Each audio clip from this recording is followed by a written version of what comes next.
Welcome to another episode of the Nintendo Powercast. I'm your host, N64 Josh. For episode 493, I've got none other than Thunderstache Gaming. What's going on? What's up? Happy to be here.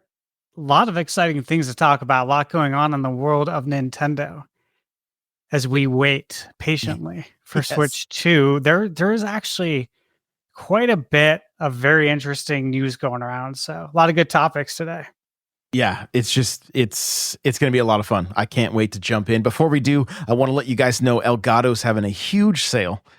Both of us are currently staring into the Elgato prompter right now. So if you're wondering why we are staring into your souls, well, it's because we are literally looking right at the camera with the screen right here. So they're having a great sale on that product. Especially if you do any kind of scripting for videos that you make, this thing is an absolute must. If you stream, especially if you mainly stream on Twitch, they have Twitch chat built into this thing. And so it's just amazing. I've been streaming where I have TikTok, YouTube, and Twitch all on all the chats right into the camera. And so it's been absolutely fantastic. So head on over to n64josh.com/Elgato. My coupon code does not work with these sales. You can't stack them up because everything's already got such big discounts.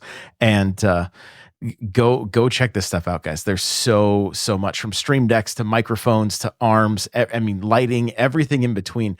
The prompter right now, not only do you get it on sale, but you get it with the hot shoe and a mini light. So you're talking an incredible deal right now. So highly suggest checking that one out. Again, n64josh.com/Elgato. And we are going to jump into our first topic. Yeah, if you don't mind me adding, I will say that I have the Stream Deck. Mm-hmm. I have the Facecam Pro. Yeah. I have the prompter. And I have the HD60X capture card. Yep. All from Elgato. Didn't know anything about them when I first got into this, did my research, decided to go with them.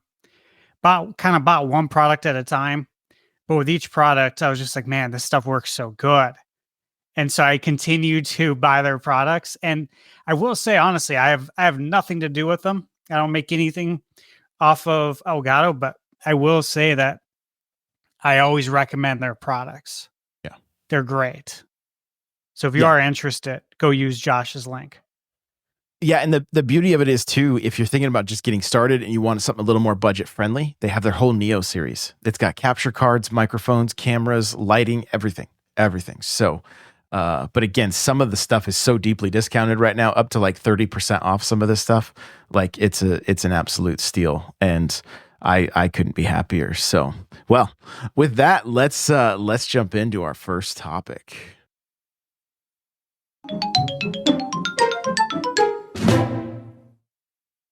Well, one of the big rumors this week, and again, grain of salt, this is more like a speculation. What do we think is going to happen here? But there's a few different things pointing towards a January announcement with a March release. And I mean, the amount of videos that I've seen go up on this, and checking out the Games and Leaks subreddit as well, like there's a lot of things pointing to this, and so I figured let's talk about it. It seems a little bit unprecedented for them to do such a short marketing push, like, you know. I quoted one of Nintendo Prime's tweets because he's like, this is like, it's only like a 3-month thing. I'm like, except we've known about this thing for like almost over 3 quarters now, as far as the fiscal year, right? And so what do you think about this potential rumor of a March release and a January announcement? Yeah, so I have a lot of thoughts on this, and I have seen so many videos as well. And I know a lot of people are absolutely scoffing at the idea of a January reveal and March release. But I'm not scoffing at it at all. So I look at a couple things, right? First is that So Switch 1, that was announced in October 2016, right? Yep. The big reveal was January, the big Correct. party. Yep. And then it released in March. Mm-hmm. We don't need a big reveal. This is the Switch 2. Correct. It's iterative. We're not going to something completely different. We're not going from, a three-pronged Nintendo 64 controller to the GameCube controller, from the GameCube controller to now a Wii motion remote. What's there to explain outside of the new benefits? So that's kind of where I started off with here, is that we don't need that big reveal. So you could literally use the Switch 1 schedule. Get rid of October. Do the big reveal in January, release it in March. Now there's a lot of factors I kind of put in this. First in being is that the world we live in now, it continues to change. And I think now more than ever, we live in a world of instant gratification. People wanted the Switch 2 yesterday. They wanted it last year. We thought it would be coming this year at the latest. So if Nintendo were ever in a position to take advantage of a short announce to release window, it's right now. Nobody needs to be sold on what a Switch is. We know what it is. When you have a short announce to release window like January to March, I think it causes the Switch 2 to stay on the top of consumers' minds and forces them right now to make a decision, because it's coming out in 2 months. You don't have to sit around and think about it for months of whether or not you're going to get it. You're going to decide right now when they do their big announcement and they tell you what the launch games are going to be and what the price is. So I look at it in that way as well. And you really decide right then and there if you're going to pre-order it or not, or you're going to be asking for it for your birthday. If you're younger person, maybe you're not working yet. Christmas, you're making that decision right now at the beginning of the year. You're setting it up. You're like, hey, I'm either getting it at launch or I'm getting it for either a birthday or Christmas. I'm going to be asking for it.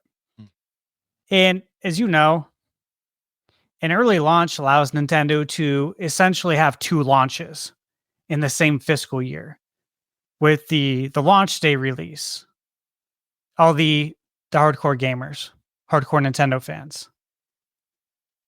And then you have your first Christmas on the market, which is essentially like a second launch. Your first holiday on the market's always going to be massive. So this gives Nintendo the opportunity to prop up their big launch day games and then have a second round of big launch games to release in November, which will be, of course, when a lot of the more casual gamers pick up the Switch 2. So for the mass majority, that first major Christmas is actually like their own launch day for the Switch 2. So you release it in March.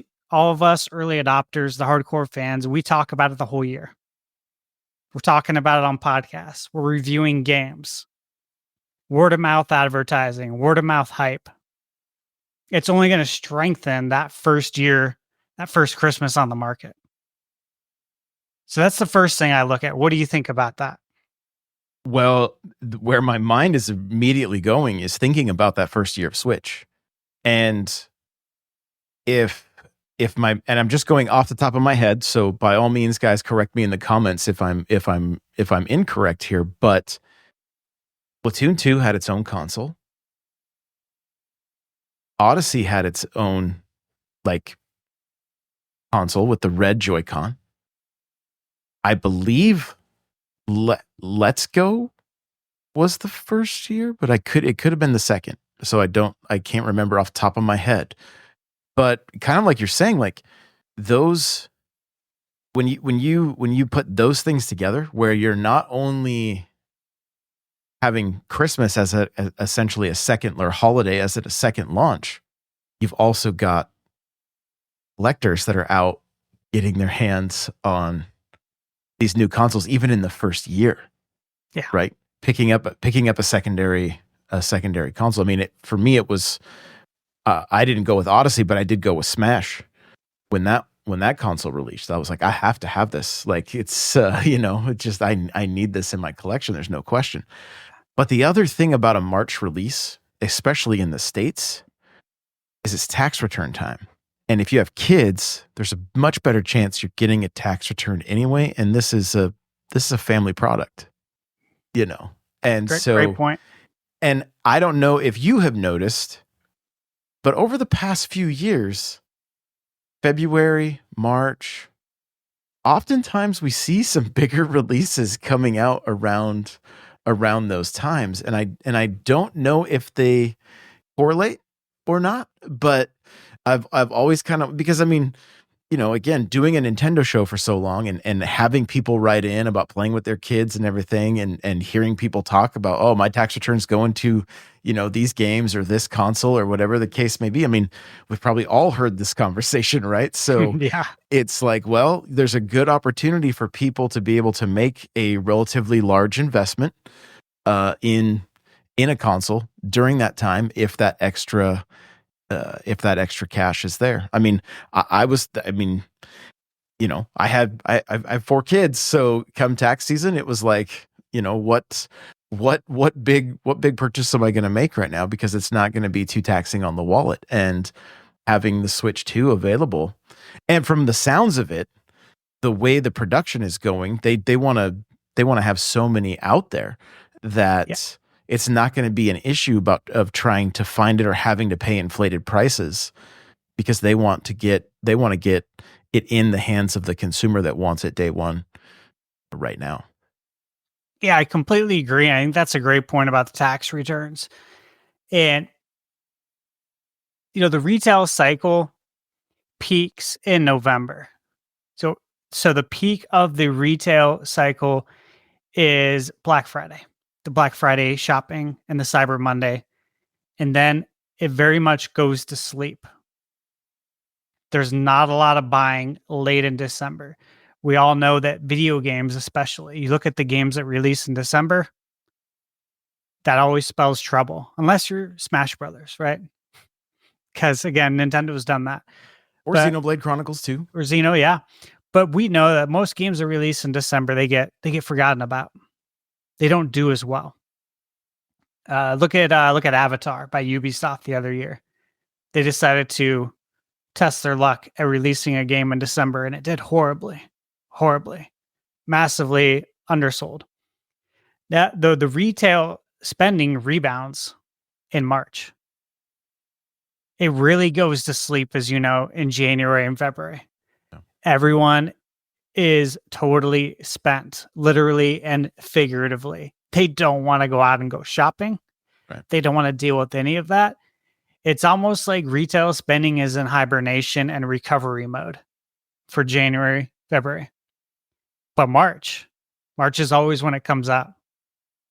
So what better way, right, to release your console again in March when spending recovers? That's when everyone's going to go out and spend. So if you look at almost just that idea that everyone's ready to spend again in March, you want to be the first one there to say, hey, here's something to buy. You can put your money right here. And again, by doing that, you get the 2 launches. So you get them at the beginning of the retail sales awakening in March, and then you get them again at the peak in November when everyone's asking for a Switch, when you decide to release your other big titles, right? Because Nintendo's launch windows, they've always said, are 6 to 9 months. That's what they call their launch window, right? So release in March, you have your big games, whatever they're going to go with. I have my ideas, I'm sure. You have yours. And then the other big titles that aren't there for launch, could they be? Probably.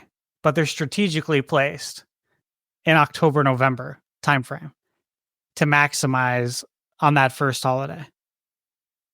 That's when you get them again. So everyone who bought on day one, now they're going back into their wallets and buying again, buying more games, of course, during that November Christmas timeframe. It makes a lot of sense to me. Okay. And I look at another thing. So again, with this being Nintendo's first iterative console, we have to look at who's the king. Who's the king of iterative releases that is not in the console market? And it's Apple. Yep. Right. They release an iterative iPhone. And I have an iPhone. I'm not like a super Apple fan. You know, I know there's a lot of super fans out there that buy the iPhone as soon as it comes out and they follow all the news like we do with Nintendo. So I had to look it up. And this year, they announced a new iPhone 16 Pro and Pro Max on Monday, September 9th. They announced on the 9th that pre-orders will start this Friday, September 13th. So they get you at the beginning of the week. Then comes Friday. They get you again there for the pre-orders. And then a week later, on September 20th, the latest iPhone is in your hands. So literally announced on the 9th, released on the 20th. 11 days. 11-day turn time. Release window for an iterative iPhone. So again, what do we all keep saying about Switch 2? We've all talked about what is it going to be called. We keep hearing Switch 2. Mm-hmm. I am pretty certain it will be Switch 2. And with each iPhone, you kind of know what your list of improvements are going to be. With the Switch, I think we know for the most part, sure there will be a surprise or two, but we know it's going to be bigger, better, and more refined in every way. It's going to be able to natively play current next-gen games on the go. Definitely Series S games. PS5, maybe. I don't know. We'll see what the DLSS is going to be able to do. That's one thing I think they'll explain. But we know we're going to be able to get more third-party games, the big ones that we couldn't get with Switch. And we're going to be able to play them natively, not through the cloud. It's going to have better graphics, better performance and resolution and frame rate. It's going to be 4K, most likely on your TV, 1080p in your hands. And it's going to be an 8-inch screen. The Joy-Cons are going to be magnetic. They fixed the Joy-Con drift issue. What's not to like about all of that? Right. We're not reinventing the wheel here. So again, if they were ever going to do it, a short announcement to release window, now is the time, the perfect time to try this. Because again, like this isn't something they've done before. But they can certainly try it. They can try it right now. I mean, why not?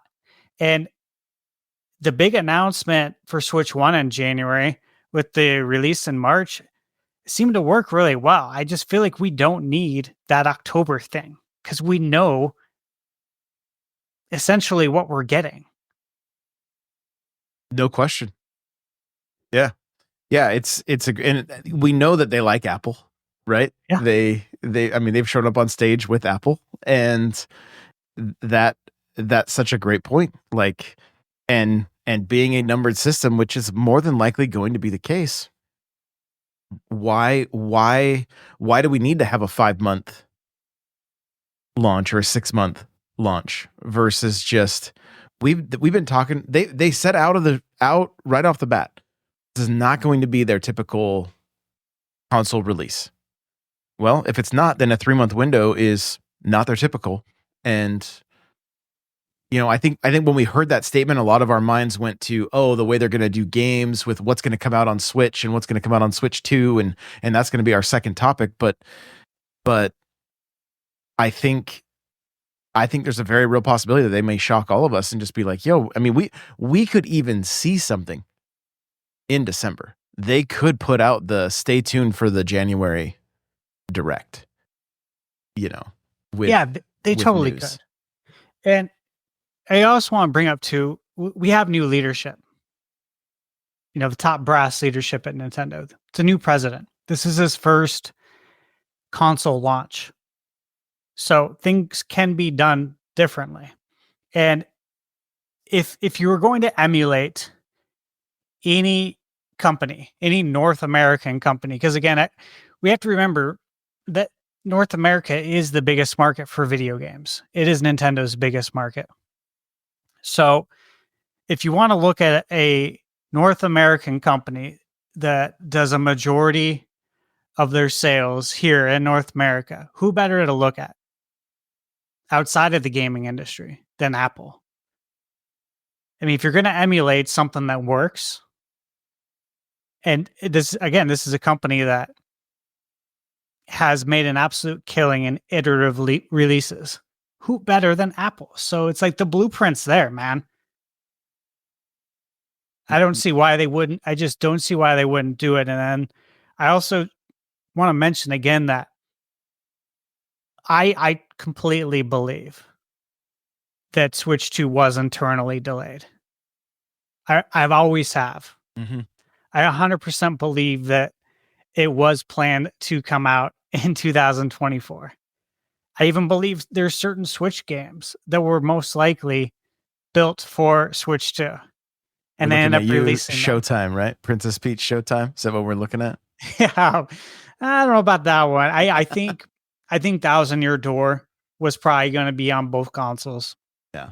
I wouldn't be surprised if Brothership, Echoes of Wisdom, and there's some third-party titles as well. That third-party RPGs specifically, which will lead into other things about Switch 2, like if we have the colored buttons or not. But again, some of these games have, colored button schemes that they reference in the game, like in HUD overlays, or some of these games have in their code 4K settings. Right. Like, come on. Right? It's there, man. The writing's on the wall. I'm not being a conspiracy theorist. It's easy to connect the dots here. Yeah. Yeah, no question. And I only brought up Princess Peach Showtime because I remember playing it and thinking about the way it was running and going, was this made, like, all I could think about was Hyrule Warriors on the new 3DS and the regular 3DS, and how it was like, I'm getting similar vibes here of like, maybe this wasn't meant for this console. They're squeezing all they can out of it. I believe it was an Unreal 5 game. Yep. If I remember correctly. And you're right.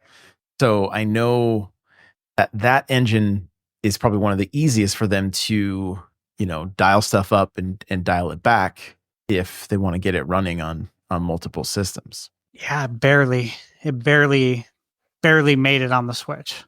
Mm-hmm. I reviewed that game. Performance was a little rough for sure.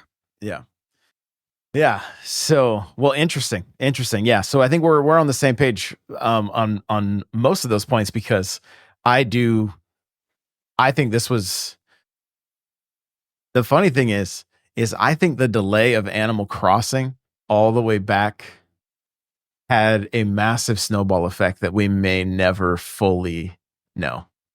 Like, because everything was all, like, the first 2 years were full steam ahead. And then AC, if I remember correctly, was our first major, like, our first delay from them, where it was like 3 months out or whatever compared to when it was supposed to be. And what a crazy turn of events that was. Like, their crystal ball was definitely working. That's for sure. For sure.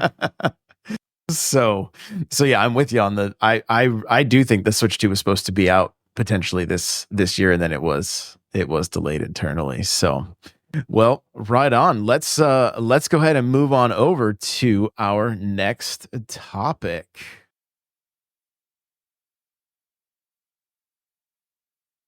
Okay, well, if Nintendo keeps the Switch 1 warm over the next 2 years with, like, remakes, what remakes do you think we could see?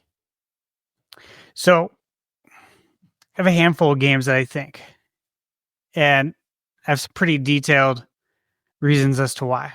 So let me get into it. Before you jump into the game, do you think that's the direction they will go to kind of keep limping the Switch One along? Yes, absolutely.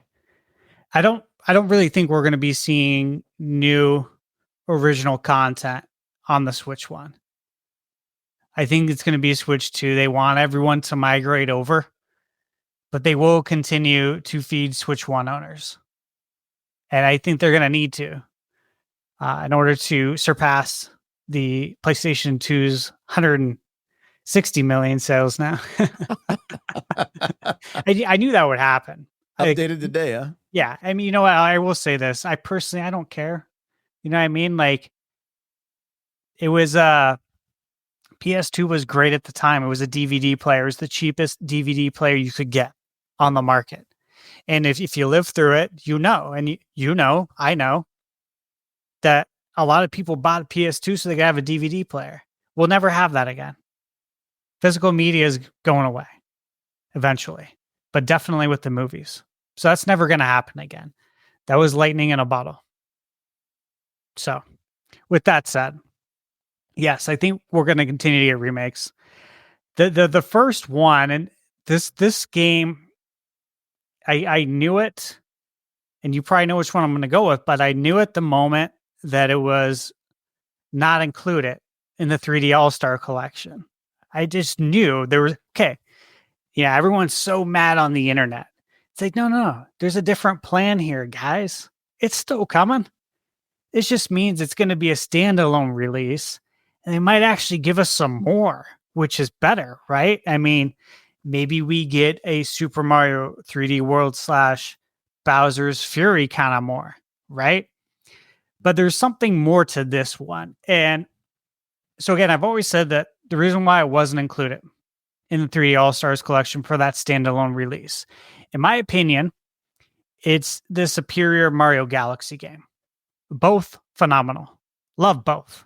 That's at Thunderstache Gaming, because I know there is an army of people that will fight you to the death. So yeah, and that's fine. Hey, look, you gotta remember, I love both games. I only know because I am full agreement with you, and I have said it multiple times that I think 2 is the better game. Yeah, I think 2 is the better for me. And if one's better for you, excellent. At the end of the day, they're both fantastic Mario games. That's what matters. Yep. But there's a lot of reasons why. So releasing it as a standalone game in 2025, it also allows Mario and Yoshi to share the spotlight together. Remember, Yoshi is prominently displayed on that box art. Yep. He's just as big as Mario, if not bigger. But it's to remind everyone, especially the younger gamers or gamers whose first Nintendo console was the Nintendo Switch, that Mario and Yoshi are like peanut butter and jelly. They truly go hand in hand. And I think Nintendo does that for 2 reasons. One, Yoshi will play a prominent role in the next Mario movie. We saw the end of the movie, so we know that's coming. We know Yoshi's going to be there. I would even bet that Yoshi will be in the trailer, the first trailer for the new Mario movie. So not only will the movie and the game's sales feed off of each other, but I think it also sets the stage for, of course, the next standalone Yoshi game. Take a huge sales leap thanks to the movie and the game. And I think we have something that we could look at right now, today, that can be viewed very similarly. And I actually just reviewed this game. We look at Sonic X Shadow Generations. The third Sonic movie is going to feature a lot of Shadow. Yeah. So Sega says, hey, let's get a game out a few months before the movie to take advantage of all of those marketing dollars that we're going to be spending on the movie, in hopes that we can recoup the marketing costs by releasing this game that is part remaster, Sonic Generations Remastered, right? And then the other part is a new game, which is the Shadow the Hedgehog, Shadow Generations version. Then with the new game, they have the special Shadow DLC. So there's DLC coming out for this game that's going to include new levels. And it's going to be based on the actual movie, which is a brilliant move. So for people that were maybe not interested in the movie, but they played the game, now they're going to want to go see the movie. And then for people who go see the movie and they ask, hey, I wonder, is there a Shadow the Hedgehog video game? Or are there only Sonic games? And Sega already has the answer. They say, hey, you know what? Actually, we released a game that has both a full Sonic game that was reviewed really well when it did come out. We remastered it. Runs in 4K 60 on the PS5. And then we have a full Shadow game, and it's only $50 for both games. And then, oh yeah, by the way, if you pick it up on Black Friday, you can get it for $30 right now. Total W by Sega. I think the Big N does the same. Additionally, the other part is the first game that Mario and Yoshi appeared in together was, of course, Super Mario World, which released in Japan in 1990. So releasing Mario Galaxy 2 HD would be a way to celebrate Mario and Yoshi's 35th anniversary of being a team, their first team up, their first game together. Super Mario World. Who's on the cover? Mario riding Yoshi. Yep. Galaxy 2, Mario riding Yoshi. 35 years of it. You got the movie. You already got the marketing dollars being spent over there. I think it could be pretty damn big. I think they're doing it right now with Donkey Kong. They're hitting us with a new game in January, or a remade game in January. That was a Wii and a 3DS title. They just hit us 2 weeks in a row with Donkey Kong Land 1 and 2, right? On NSO. Yeah.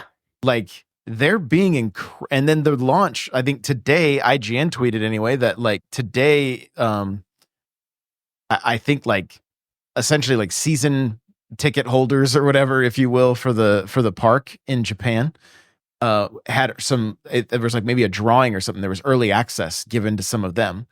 So they were in the park today. Oh, wow. Right? And so I think there's a lot. I would be willing to bet there was a little bit of surprise from what happened with not that they didn't think the Mario movie would sell games or that the movie would do as well as it did, but I think they're seeing so much from the data coming in that they're like, oh, we can really leverage so many of these things. And as you were talking about it, it makes me wonder how many, I don't know that we could ever know this outside of like everybody taking a survey, but how many Wii owners are Switch owners? You know, that maybe they didn't get the Wii U. We know a lot of them didn't get the Wii U, right? There's no question there. But like, I feel like the NES and the Wii, like the Wii was almost like a renaissance in a way where it was like, like a revolution. Yeah, like just the new generation. The amount of younger people that come through my streams that are like, yo, Mario Kart Wii was the first Wii. I'm like, it's actually not. Like, you know, but they look upon it so fondly, and I tell them, was it your first Mario Kart? And they're like, oh yeah. I'm like, that's why. And there's nothing wrong with, like, it's not like I have no, I mean, I love Super Mario Kart. Is it a great game now compared to 8 Deluxe? No. It's not. And but there's a hungry generation of gamers that started on the Wii, of Nintendo gamers in particular, that started on the Wii. And I think a Galaxy 2 release, the only thing is, I hope they do something to release. I hope it's Galaxy 1 and 2 if they do it again, just so that people have access, because they locked it behind that scarcity tactic. And so it's not easily accessible for Switch owners to play the first one now. Yeah, that's a good point. I think they would be wise to do that. It's done. It's there. Yeah, exactly. It's already there. Mhm. Just throw it in. I mean, again, Sega just did it with Sonic Generations remastered and Shadow. There's just 2 games right there. Yeah. They charge $50 for it. And This- it's probably gonna sell like crazy now because of the movie. And Oh. vice versa. More people are because this game, there's a lot of story elements actually in it for a Sonic game. And a lot of it's about Shadow. And I'll be honest, I haven't watched the Sonic the Hedgehog movies. I haven't. I have 1 and 2. Yeah, I have them. I have 1 and 2. I got them on 4K. I need to watch them. I got them recently, maybe probably earlier this year. But I've played all the games. I'm a big fan. I just didn't go see the movies. I don't know why.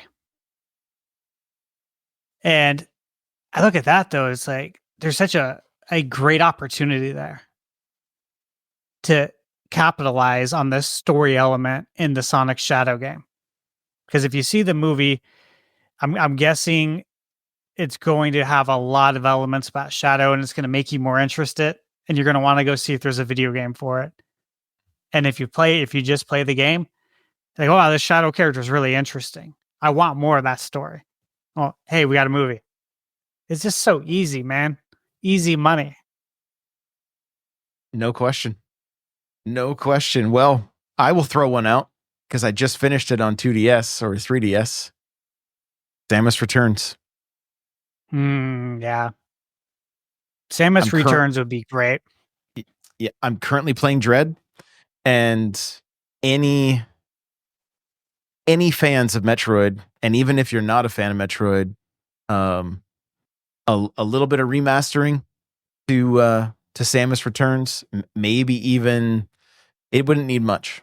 It wouldn't need much, and we know 3DS games are easy to get onto Switch, right? We've seen it with Luigi's Mansion. We've seen it with Monster Hunter. Monster Hunter was even cross-platform with 3DS in Japan when Generations came out, and so we know it's not incredibly difficult for that to be a reality. And I think that there is such a vast library of 3DS games to tap into that a lot of my list comes from the handheld, because there's a huge although those systems, the DS sold well, 3DS not as well. There's a huge there's so many Switch owners that have not that came back to gaming. Yep. With the Switch, and that did not touch the handhelds, or maybe had a DS but not the 3DS. I think it's such a win for them, such an easy win, because not everybody's a handheld gamer. I had Sunbro on here and he was talking to me. He's like, I didn't really touch handheld. It wasn't really my thing. That's a big thing, is the difference between the people that are only console gamers and only handheld gamers. There's a lot of people that did not play handheld. Maybe they didn't have time. Maybe they just didn't like playing that way. Whatever the case may be, there's a huge market to tap into there. Mm. And I think Nintendo saw with GameCube, right? They're seeing all these GameCube games that came out, 20 years ago, 20 plus, releasing them now to a brand new audience on Switch. And then you also have all the old timers who played these games when they came out and would love to revisit them in a modern way. Because we all know what it's like hooking up a GameCube or a Wii, to a modern day HD TV. You probably don't have composite or component outputs on the back of your TV. Yep. And if you think you're going to have a good experience by going on Amazon and picking up a RCA to HDMI converter, sadly mistaken. It's not going to be a good experience, and you won't know you may not even know that it's a horrible experience. Like, you may not know that it should be a lot better than this. It's not going to fill up your whole TV, and it's going to introduce input lag. That's not the way to do it. So Samus Returns to me makes a ton of sense, to circle back to that. I think there's two games that I think without a doubt they have to be ported over to Switch. Samus Returns was one of them. The other is Link Between Worlds. Those games cannot be stuck on the 3DS, on a handheld console. If you release those on Switch with that install base,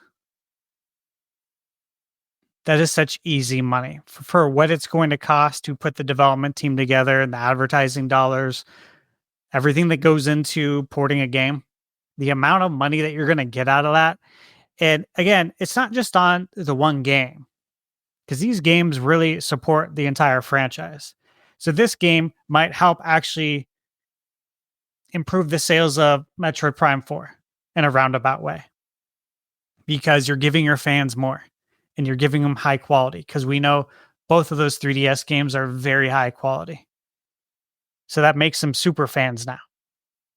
Going to Dread after playing Returns, you just see how amazing, but like they both are. But like you almost get the impression that like Miyamoto, when he made Super Mario Brothers and then Mario 3, and then jumping from 3 to World, and how they had the horsepower to be able to do the things that they wish they could have done early on.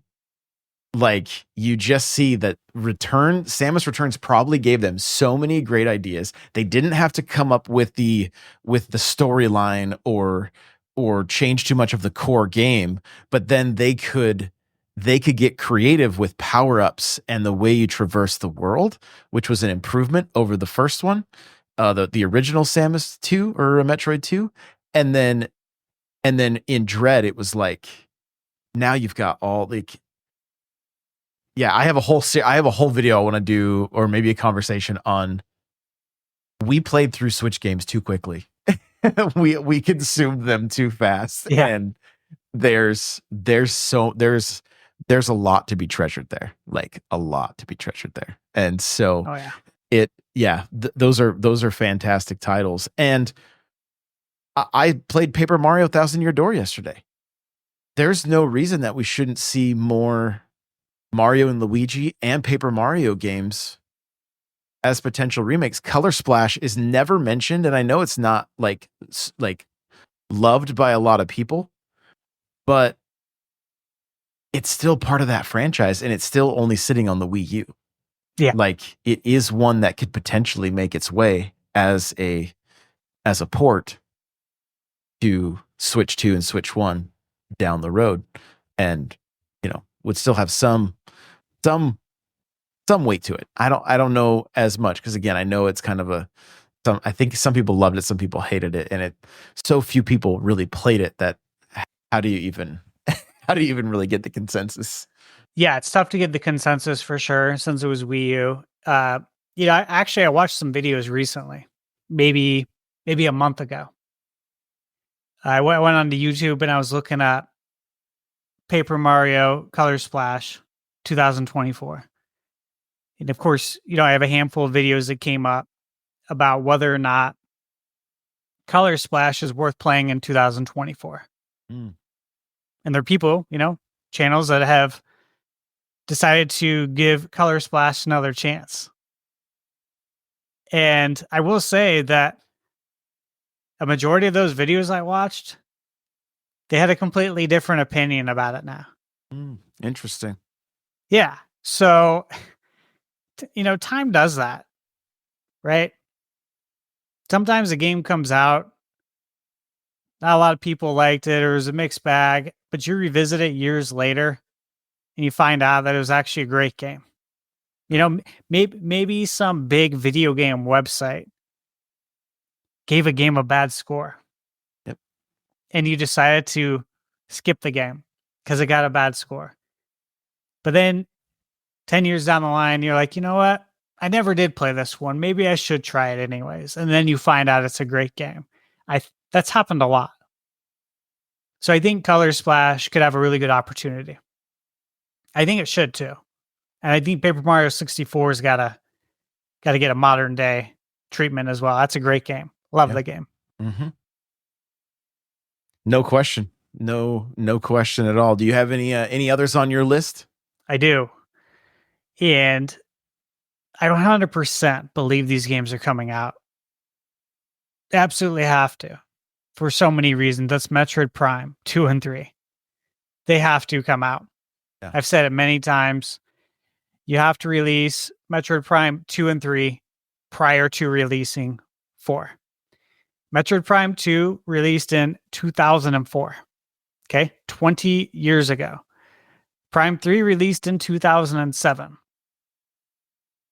Prime 4 will be releasing in 2025.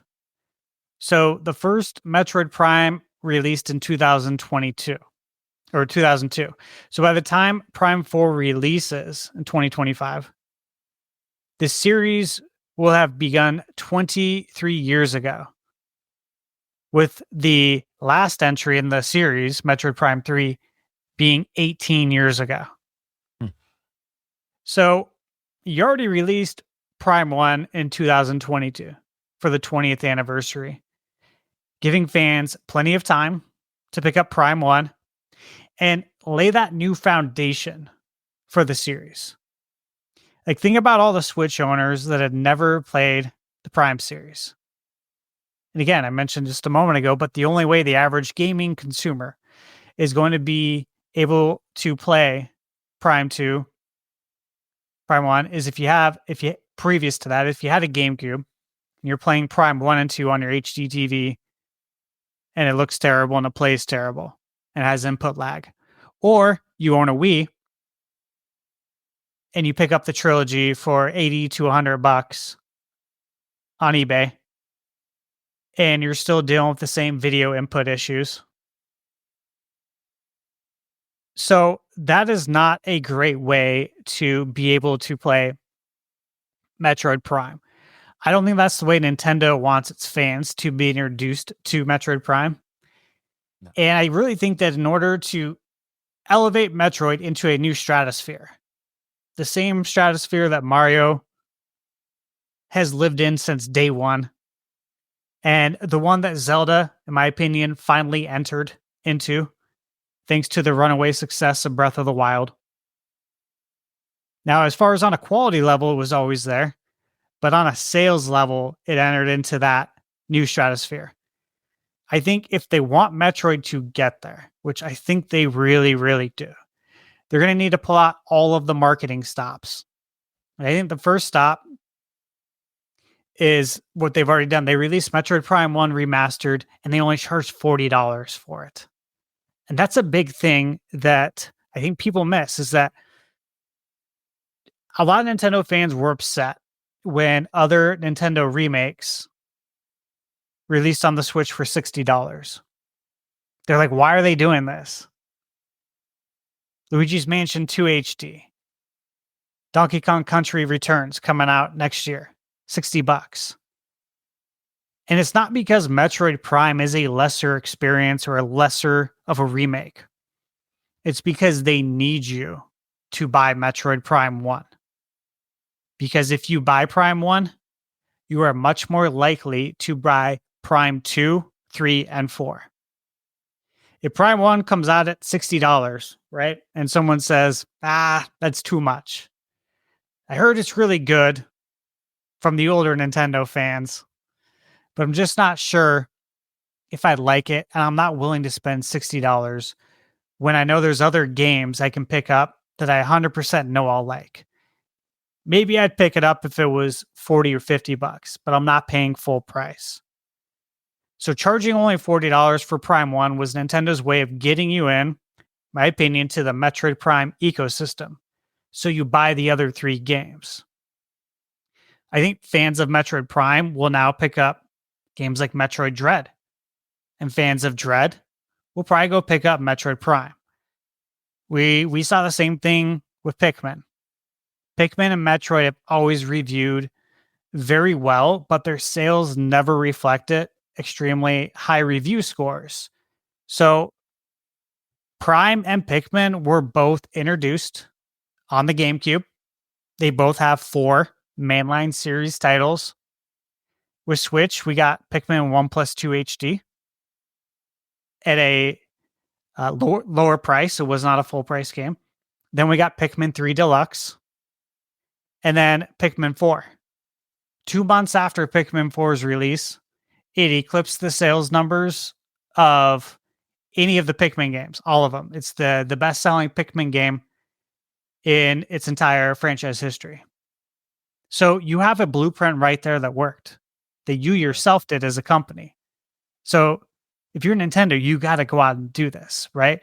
If like they needed you to buy Prime 1. That's why it was a lesser price.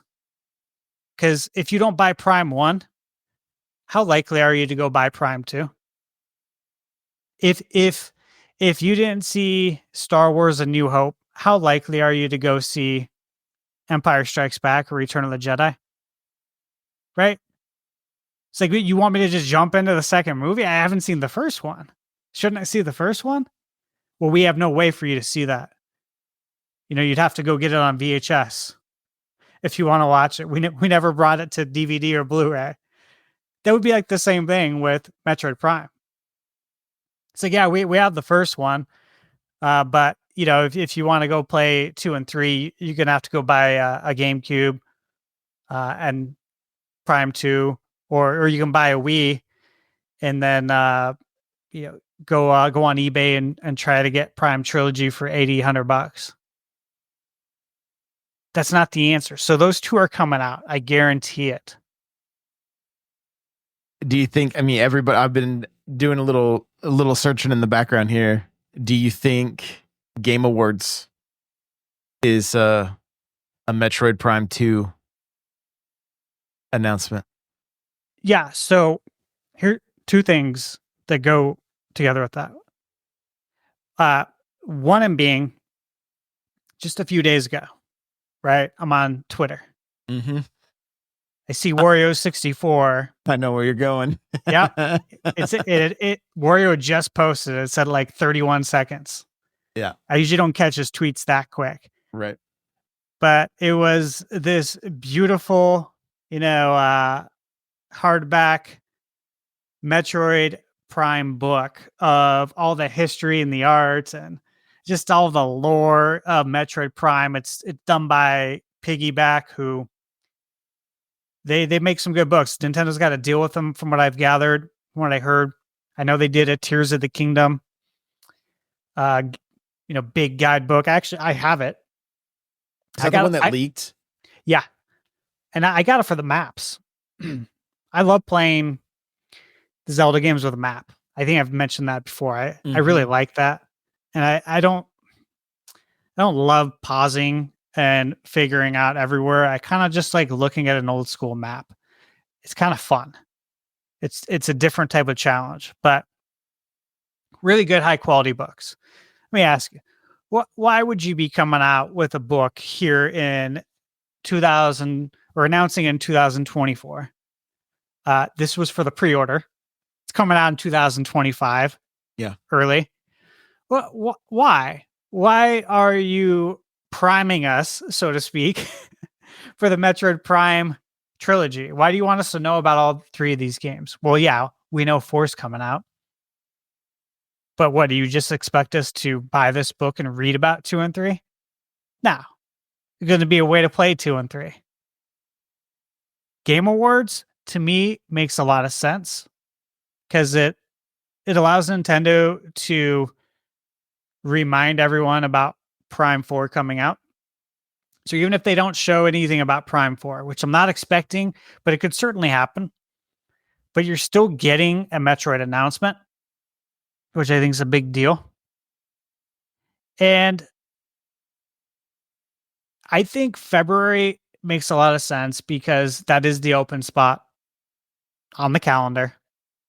If Switch 2 is coming out in March, that would make sense.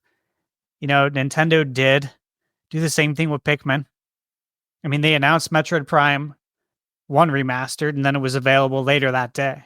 Mm-hmm. And if you wanted to buy it retail, physically, it was coming out in like a month or two. Yep. Pikmin 1 plus 2, same thing. You can play it right now, or if you want the physical, it'll come out shortly thereafter. So the original, going way back, the original rumor, right, was Metroid Prime 2 and 3 would be packed together most likely. That was the original like basis of the rumor. Yeah. This is like Jeff Grubb, right? Yeah. Just way back when kind of rumor, it was said that they would be together. Now, recently I've heard that they're actually going to be separate, maybe. I've heard different things. Either way, though, I'm expecting both games to come out. However they come out, to be determined. We'll see. Is it going to be simple HD? Is it going to be full remaster like Metroid Prime 1? All I know is Nintendo's going to make those games playable. They have to. If they want Prime 4 to really reach its sales potential, they have to pull out all the marketing stops. That is a good way to do it. Hey, we're going to give you 2 and 3 for the price of 1. For the price of 1 game. Yeah. That's how you get people to buy Prime 4. The Super Metroid fan inside of me really hopes we get the whole treatment. And not because I remember back on the GameCube days when Resident Evil 1 came out and then 0, and then they just slapped the other ones on, and I didn't go for. I'm like, yeah, how can you expect me to go from that amazing, like those graphics that were like unreal, yeah, to then just essentially a port, like with updated controls, I'm sure, on as far as Metroid goes. The Game Awards make so much sense to me for one particular reason. Is Metroid to me is a niche audience. It feels like a little bit more of a hardcore fan base versus just a casual fan base. 100. And all eyes that are at the Game Awards are going to be, they're not going to lean nearly as casual. And I think that's a good spot for them to say, oh, and out now as our December release is Metroid Prime 2 Remastered. And then February, there's a physical. And it gives the devs even more time to let Metroid Prime 4 cook, which I think is like, especially if it's going to end up launching both systems. Like, unless it's if it's a launch day game. But I've always kind of been on the I don't know that it's coming to the OG Switch. Yeah. I don't know if it is either. I really don't. But whether it does or doesn't, I don't know that I'm sold that it would be a launch game. Like a launch. Mm-hmm. I don't think it's going to... I don't see it as a system seller. No. And I think if you have it as a launch day title, it gets passed up for other games by both Nintendo and third parties because they're going to be bringing it for launch. Because Nintendo, in my opinion, prepped all the third parties a long time ago to have your games ready for a 2024 release. Yeah. And then the internal delay happened, which means when it does launch, there's going to be even more games. So games that maybe would have missed the original launch are now going to make it. So that is not a good time for Prime. I think Prime would be good for sometime between this summer and the fall. I think it's still a launch window game. I just don't see it coming out of launch at all. So I think you have time to get 2 and 3 out properly. For sure. I mean, absolute worst case scenario, put it in the place of where ARMS was on the OG Switch. Yeah. Where it was just a couple months and that was a brand new IP, like, yeah, I think and again, let it cook, give it the time it needs. Like, I know it's been a long time. It's been 7 years or whatever, but like I so bad just want people to play Metroid. Like I know. I can't I'm so hooked on that series right now. Like I'm just so hooked on it. And it, top 5 game of all time, Super Metroid for me. So, Yeah, I love Super Metroid. I played Metroid earlier this year. I did a video on my channel. I played at the unofficial port of Metroid 1 to Super Nintendo. Interesting. Yeah, it's awesome. It's got a fully orchestrated soundtrack. Hmm. The NES game. It's got an overworld map. Oh, wow. Okay. Yeah, it's really cool. It's if I would say for anyone who wants to experience Metroid 1 in its original vision, so not Metroid Zero Mission, because that's the best way to play it, right? Sure. Zero Mission, but if you want to play what the original Metroid is, that is the best way to play it because you get fully orchestrated soundtrack and you get an overworld map, which is super clutch. Oh, it's awesome. Very cool. Yeah. Very cool. Well, we're at that hour mark. I think it's good to put a bow on this thing. Let people know where they can connect with you. Yeah, so you guys can find me on YouTube at Thunderstache Gaming, and I do video game reviews there, new and retro games. I review games from all consoles, so Nintendo, of course, Switch, PS5, occasionally some Xbox. I will be reviewing Indiana Jones. I love me some Indiana Jones, big fan. So definitely be playing that game and reviewing it. But I also review a lot of old school games, regular Nintendo, Super, 64. I have the analog 3D pre-ordered. So when that baby comes out, I cannot wait to play a 64 on a modern HD TV. Right. Yeah. In full screen with a better resolution. Because if any console needs, their visuals improved a little bit, it's the 64. No doubt. But that's where you can find me. I'm also on social media, of course, Instagram, TikTok, Twitter. I would say I'm most active on Twitter. You can find me on Twitter at Thunderstache _YT for YouTube. Very cool. Awesome, man. Well, thank you so much for taking the time. And we will see you guys in the next one. Bye now.